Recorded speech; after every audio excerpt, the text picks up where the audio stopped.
Morning students, in the previous video we have done up to question number 12 of exercise 2.2.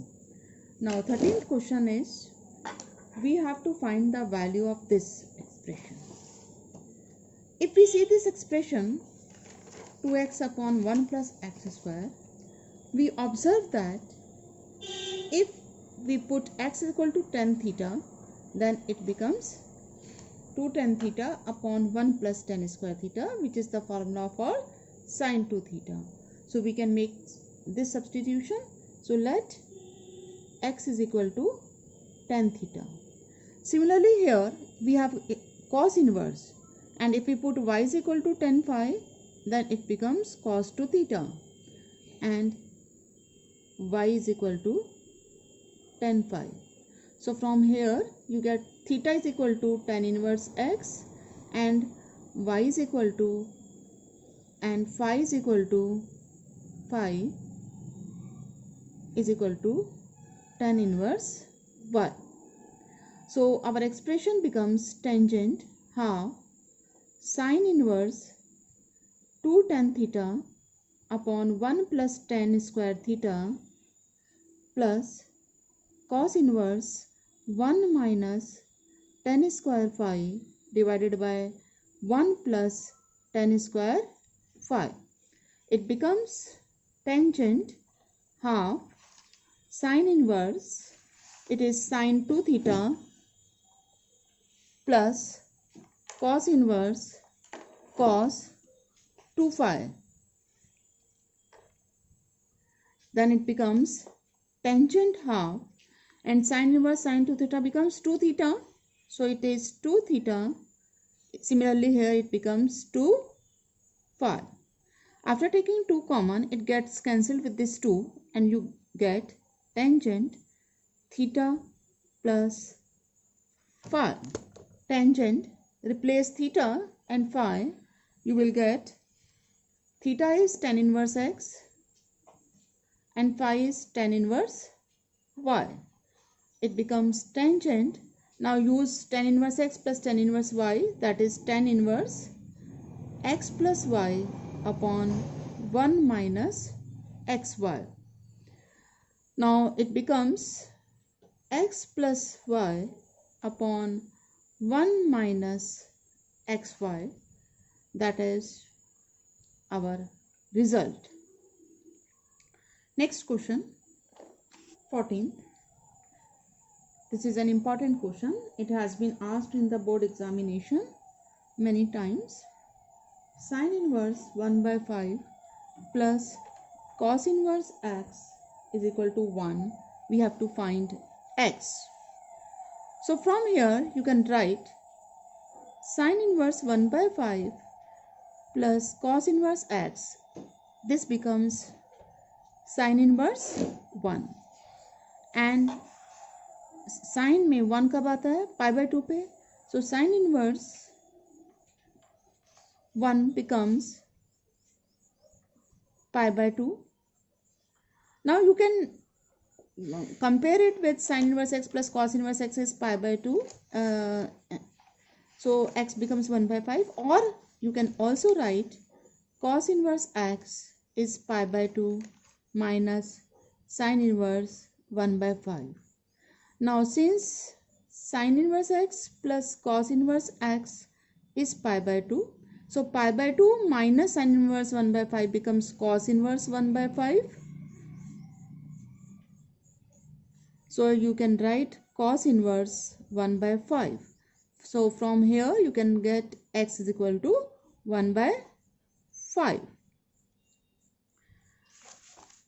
Then for 15, tangent inverse x minus 1 upon x minus 2 plus tan inverse x plus 1 upon x plus 2 is equal to pi by 4.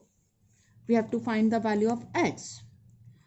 We can apply formula here also. Tan inverse x plus tan inverse y is equal to tan inverse x plus y.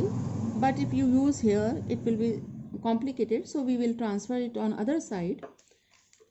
Tan inverse x minus 1 upon x minus 2 is equal to pi by 4 can be written as tan inverse 1 and minus tan inverse x plus 1 upon x plus 2. Then it use the formula of tan inverse x minus tan inverse y. It becomes tan inverse 1 minus x plus 1 upon x plus 2 upon 1 plus product of these two, that is x plus 1 upon x plus 2.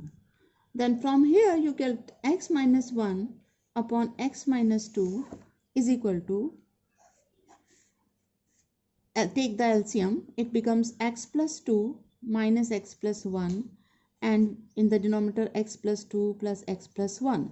The LCM x plus 2 gets cancelled.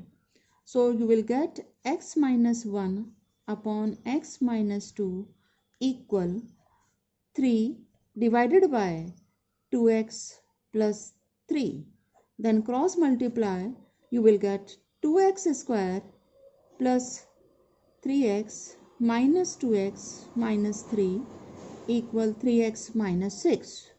Transfer the terms on one side. This 3x gets cancelled, minus 2x and then plus 3 equal 0. Now you can solve it. Here it is x minus 1. So it becomes 1 and here it will be x minus 2. And then it becomes x gets cancelled and you get 2x square equal 1. So x is equal to plus minus 1 by root 2. Now 16th question. Sine inverse sine 2 pi by 3. Now you know that sine inverse sin x equal x if x belongs to minus pi by 2 to pi by 2. But here it is 2 pi by 3 does not belongs to minus pi by 2 to pi by 2, that is principal value branch. So we will change it so that this lies in principal value branch. We can write sine 2 pi by 3 as pi minus pi by 3. Pi minus pi by 3 becomes 2 pi by 3. Now you use sine pi minus theta is sine theta. Sine pi minus theta is sine theta. So it becomes sine inverse sine pi by 3. Now this pi by 3 lies in principal value branch. So you can write it as pi by 3. So in such type of questions, you should be careful that it should lie in principal value branch. One more question. 18th. Tangent sine inverse 3 by 5 plus cot inverse 3 by 2. You have to find its value. Now here it is 10. So you have to convert these two also in terms of tan inverse. So we can do it by taking sine inverse 3 by 5 is suppose x. Then from here you will get sine x is equal to 3 by 5. Now if you make a right triangle and take this angle as x, then sine x 3 by 5, so it becomes 3 and this becomes 5. So by Pythagoras theorem you will get this as 4. So from here you will get tan x is equal to 3 by 4. So x is equal to tan inverse 3 by 4. So our expression becomes tangent tan inverse 3 by 4 and cot inverse x is tan inverse 1 by x. So you can write it as tan inverse 2 by 3. Now apply tan inverse x plus tan inverse y. You will get tangent inverse x plus y divided by 1 minus x into y. So it gets cancelled, and from here you will get tangent of tan inverse. It becomes 9 plus 8 by 12 divided by, and it becomes half after taking the LCM and subtracting, and it becomes tangent tan inverse. It becomes 17 by 6, and then it becomes 17 by 6. That's all in this video. Thank you.